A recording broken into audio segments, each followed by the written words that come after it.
Ladies and gentlemen, welcome to the show. I am your host, June Archer. This is the Winner Circle, and today I have this awesome gentleman, Brother Manganiello, Moonhaven, new movie. Brother, how does it feel to make your way and have your footsteps on the moon? I never thought about it until now, but yeah. So I've set foot on the moon, or Ireland, depending on how you look at it. Yeah, either way. Yeah, it's great. How does it feel? We've known you for so many other things, but now you're in a sci-fi, scripted TV. You are back. How does it feel? Great. It's a great character. So when I read the pilot, I thought that character was fascinating. I thought there was a lot that I could do with it. I thought there was something unique I could do with it that I think maybe another actor wouldn't choose to do. And so, it was one of those things where like, okay, yeah, this makes total sense. Like I love this character. And so to have the ability to develop him over the course of the first season was really great because he really goes through some changes. So it was really fun to come up with those and, put those into practice. So yeah, man, I'm happy. And also like, I grew up with sci-fi. It's in my blood. I love it. So the idea to take such high concept, lofty ideas and then make them realistic and feel lived in and, real. That's like my favorite kind of acting. So it was fun. We've been going through this thing called the pandemic for 2 years. And we will only hope that as humans, we lead with humanity and we try to get it right when we're done with all of this. With all that said, this movie is set on some of the things that we messed up and dropped the ball on Earth, and we find ourselves on the moon. Humans will be humans, Joe, but for you, what kind of lessons do you think we will learn by watching this movie? Oh boy. Well, it's another attempt at a utopian society, which famously don't go well when you involve human beings in them. So, you'll have to tune in and see how it all winds up. But believe me, especially my character, myself, I mean, I don't know. It's hard to believe in a utopia. So already it's an underdog story. And you're waiting to see how these, if these people who, wear their hearts on their sleeves and are completely honest and mean nothing but good for each other, how are they going to stack up against good old fashioned psycho human beings from Earth? If there's anything that I've learned, like especially like over the past couple of years, I had, Finding Your Roots, the show on PBS, do my genealogy.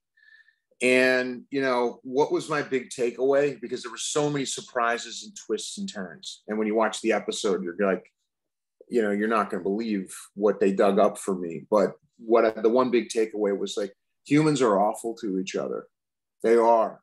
They've always been. It's like in our nature. I don't know if it's because we're too close to chimpanzees and gorillas, or, you know what I mean? Or like, chimpanzees are warlike that way, and we are. And it's just something inside of us. And, so it's really like, can the good side of humans prevail, or will the dark swallow it up the way that it has in almost every other example in history? So there's it's true. If there was one tool that you put in your tool belt during the pandemic, what would you say that is? What was during the pandemic? I would say,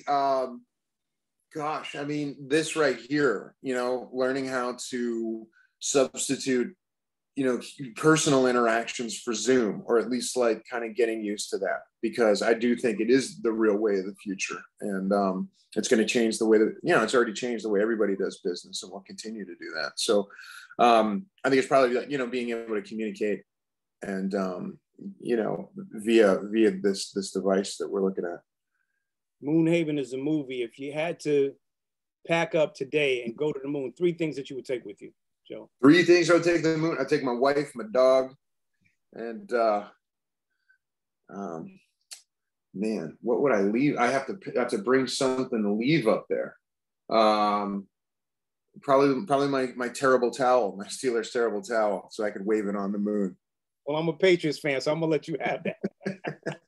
Joe, last question. Music is a soundtrack to our lives. For you, what artist embodies your journey up to this point, you were to say? Or what song do you put on when you're getting ready to walk out of that trailer before you get out onto that set that you play? You're like, man, I got to get into the zone. So different for every part, you know. Every part has a different energy, a different vibe.